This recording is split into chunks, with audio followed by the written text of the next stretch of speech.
Hey guys and girls, welcome back to the neighborhood. Today, we're looking at the iFi Zen Can and the iFi Zen Can signature. Thanks to iFi, by the way, for reaching out and sending both of these units in for review. The Zen Can is the follow-up and coordinating unit for the Zen DAC from iFi Audio.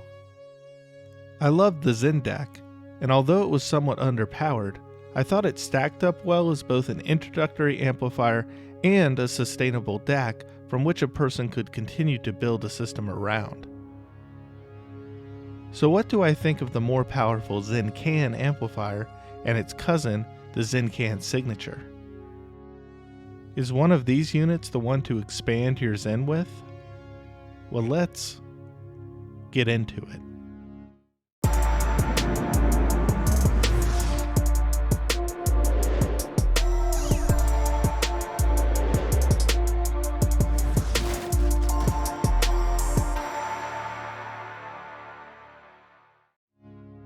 The build of each Zen Can is almost identical, but with some key differences, which we'll get into. But both units are actually built very similar to the construction of the Zen DAC. Speaking of the Zen DAC, I reviewed the Zen DAC previously, and I'll place a link to that review in the description below. Anyhow, like the Zen DAC, each Zen Can is made out of mostly a metal construction. It has solid connectors, a nice machine volume control, and metal buttons, which unfortunately do rattle when the unit is picked up or moved around. In addition, the fronts of these units have a power button, an input selector, which cycles between the unbalanced RCA input, the unbalanced 3.5mm input, and the balanced 4.4mm input on the back of the unit. Next, there's a gain stage selector, which cycles between 0 dB, 6 dB, 12 dB, and 18 dB of additional gain. Furthermore, there's a 1/4 inch unbalanced output and a 4.4mm Pentacon balanced output to power your cans. And there's also unique effect selectors, which vary between the amps. On the Zen Can, a push of a button cycles between the X bass, 3D effect, and a combination of each, while the 6XX effect, X space, and a combination of each exist on the Zen Can signature. More simply, the back of the unit consists of the female connections for the inputs previously mentioned, a 5-volt power port, and a 4.4mm female balanced output, which has variable output control by the volume knob on the front of the unit. As in the case of the Zen DAC, you'll need adapter cables of the 4.4mm variety to make the most out of your Zen Cans. For example, if you plan on stacking the Zen Can with the Zen DAC, you'll need a 4.4mm male to 4.4mm male adapter cable to be able to make the most out of this combination, as only a set of RCA cables, a 1/4 inch to 3.5mm connector, and a 5-volt power supply came in each of my boxes. To obtain the cables you'll need to maximize your Zen Can, I recommend checking out Heart Audio cables. They have a 4.4mm to 4.4mm Pentacon cable that is only $15 for the 8-inch variety and comes in either red or a black and gray variant, which matches the iFi color aesthetic. Heart Audio cables can also produce cables for your headphones that terminate in a 4.4mm Pentacon connector, or you can get one of their multi-kits in order to be able to use your headphones with the vast array of connections, including an unbalanced 1/4 inch and the 4.4mm Pentacon connections that the Zen DAC Can uses here. So Heart Audio cables has you covered, but I think that iFi should have at least included a 4.4mm to 4.4mm cable in the box for those that most likely bought one of these units to accompany their Zen DAC. Having said that, I will note that they have included 5-volt power supplies in the iFi iPower DC varieties. These normally run you at least $50, so this was a nice inclusion, as one did not come in the box with the Zen DAC even. But I'll also note that I don't think this comes standard on all units, even though one was supplied with my Zen Can. I believe the included power supplies are sometimes included with the Zen Cans, but on all Zen Can signatures. Furthermore, I will draw your attention to the fact that the included power supplies are different, and the power supply that came with the Zen Can signature model was of a higher quality and produced better sound on both units. Specs suggest that these Zen Cans are Class A, and because of this they do get somewhat warm, much less warm than a Bravo Ocean and slightly warmer than a Centron Stackport HD, for example. So what do the Zen Cans sound like, and how do they match up with my cans? To start with, there have been a lot of assumptions made that they sound the same. However, this is most certainly not the case. Each of my units does sound markedly different, and while I don't think either unit is objectively bad, I am only really going to recommend one of them. So let's take each amplifier one by one. The Zen Can's presentation was rather neutral warm, but also somewhat thin, slightly dry, overly rounded, and lacking in transients and bass reproduction without its added X bass. In fact, I will note that with most headphones, I had to turn on X bass for this amplifier to produce normal bass response for most cans. While some might consider this a disadvantage, it also came in handy on occasion. For example, on some amplifiers, my Mark II argons can be a wee bit precocious in the low-end department. But with the Zen Can, my balanced argons felt more cohesive and were an excellent match with this amplifier. For similar reasons, I also really enjoyed this amplifier with the Beyerdynamics DT177X Go as well. Furthermore, the former Mr. Speakers, now Dan Clark Audio's Ether CX also presented well on the Zen Can, especially with its X-Bass and 3D effects turned on. Having said that, I ultimately still preferred my argons on the THX AAA 789, my Ether CX on the Bravo Ocean, and the DT177X Go on my Dark Voice. With a glass half full attitude, I would describe the mid-range and treble presentations as fairly neutral and balanced with a rolled off top end. But from a glass half empty perspective, I would say that the Zen Can is somewhat dull and lacks brilliance at times. Although clarity and resolution capabilities are above average for the price point, the Zen Can could not beat out standouts in or below its price range either. At least not for most of the headphones that I tested. We have come a long way in the headphone world in the last few years, and unfortunately for the Zen Can, it seems somewhat of a relic in this regard. Surprisingly, despite its lack of power compared to the Zen Can, I ultimately favored the sounds of the Zen DAX onboard amplifier to the tones of the Zen Can itself.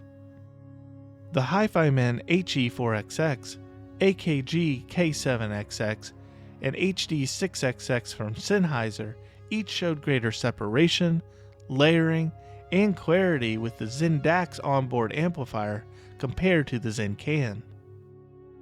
IEM performance also favored the Zen DAC. While the Zen DAC's balanced output was only slightly too noisy for the most sensitive IEMs, the unbalanced operation was more than sufficient. In contrast, the Zen Can was audibly noisy, both in balanced and unbalanced operations. I also compared a number of other amplifiers of similar price to the Zen Can as well.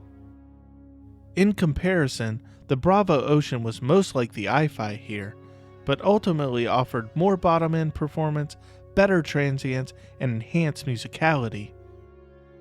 The iFi sounded closest to the Ocean with its X-Bass and 3D effects on, but when testing with the 600 ohm DT880 Special Edition, it wasn't even a competition, as the Ocean blew the Zen Can out of the water.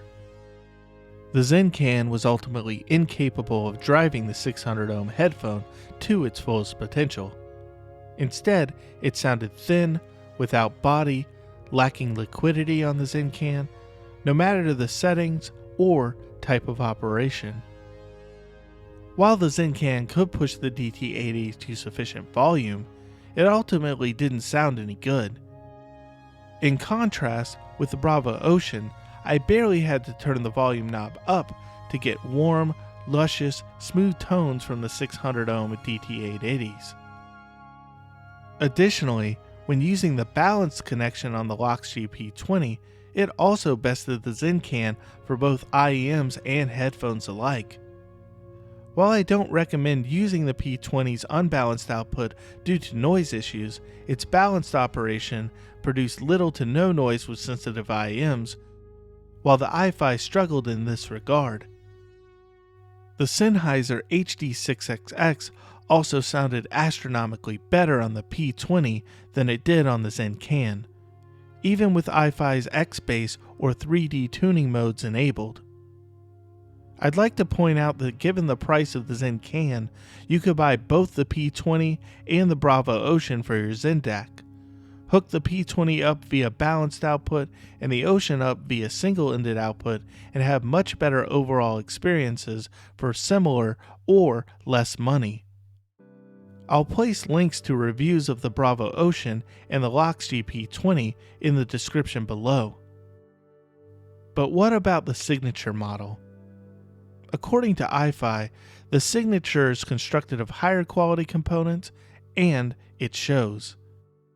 In general, the sound of the Signature is more spacious, musical, and notes have more rounded definition to them. It also offers a significant bump in resolution and clarity to my ear compared to the Zen Can. I won't say that it's better than the Bravo Ocean with the 4XX, but with the True Bass button enabled via variable output on the Zen DAC and the 6XX and X-Bass modes enabled on the Signature, it's a different presentation that rivals it. The notes come across with greater distinctiveness, and the presentation feels more natural and musical than its counterpart. In terms of their goal to make an amp that is special for the Sennheiser HD6XX, I actually think that iFi hits the mark here. I really have never enjoyed my HD6XX as much as with this amp. I'm not sure that the 6XX button is really necessary, however, as it's really just a slightly different presentation, and sometimes I actually prefer the headphone without it. But it does work with the HD6XX and other headphones alike. In most cases, I actually prefer the 6XX button with the X-Bass on together, or without it and the X-Bass enabled individually. But your preferences here may vary regarding this. With regard to the Signature's effects, these are less straightforward effects than the X-Bass and the 3D effects on the Zen Can, but they are also more subtle, sophisticated, and special in my opinion.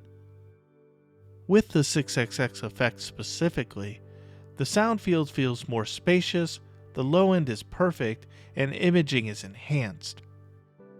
With this effect turned on, the dreaded 3 blob effect that is often talked about for the HD6XX is all but imperceptible. Compared to the THX AAA 789, sonics are less precise, but more natural, filled out, and enjoyable. If I were in the market strictly for an amplifier for the HD6XX, I would consider the Signature, the Loxg P20, or the THX AAA 789, most likely in that order. Other headphones also sounded more like themselves on the Signature compared to the Zen Can. For instance, Mark II Argons had a fuller presentation with a more substantial bottom end.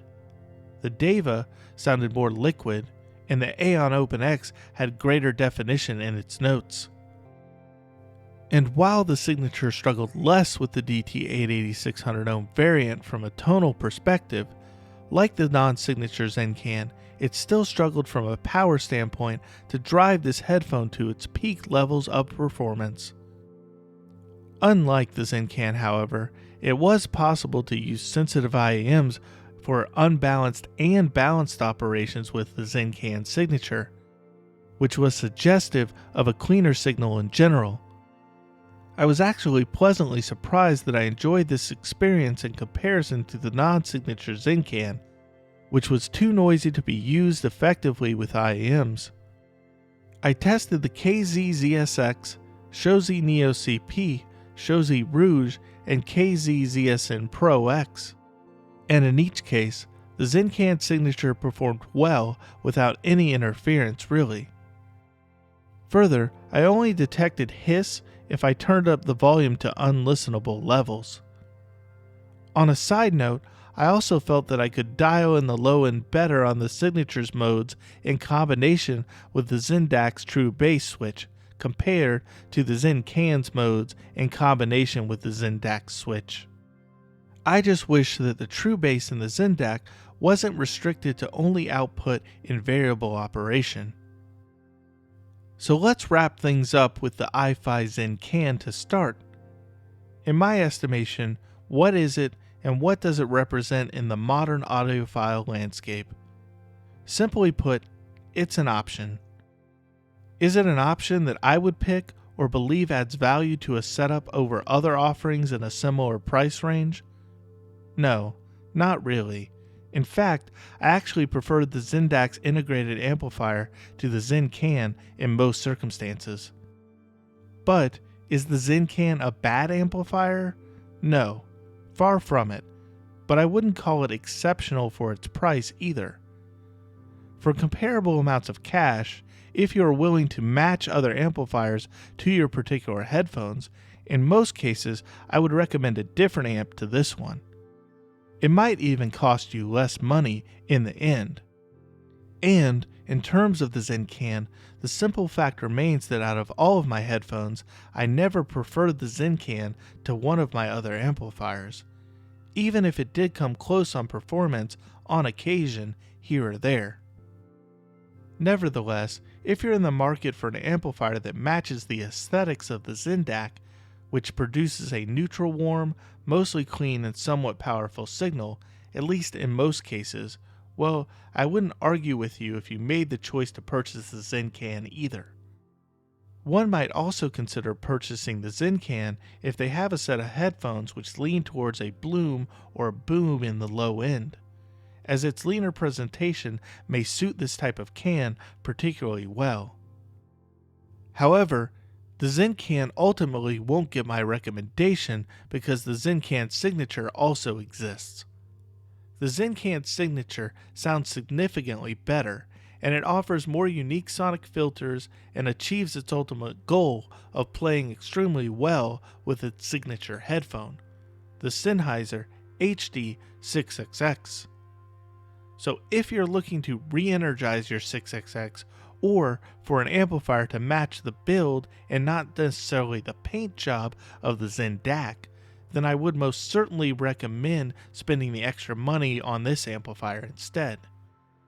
Which brings up my main and only gripe with the signature really, its price. At $250 plus tax, the signature is over $80 more expensive than its cheaper cousin. Even though I ultimately believe that the sound difference of the signature warrants its additional cost, it's still a bit high. I would have capped it at $199, or at most priced it at the same price as that of the HD6XX at $220. I also would have included a 4.4 to 4.4mm Pentacon cable in the box for free. But the lack of adapters in both boxes are problems for both units, so in the end, I'm still picking the signature model instead of the Zen Can. Look, if the cheaper Zen Can actually sounded as good, or even close to the signature, then I'd be recommending that one here. But it doesn't even come close to my ears. I also think that the more unique effects found on the signature offer additional value beyond those of the Zen Can. So if I decide to purchase a Zen Can for the channel, I'll have to begrudgingly pony up for the signature like the rest of you, as its sound is really the only one that I can ethically recommend. And with that, I'm out for now.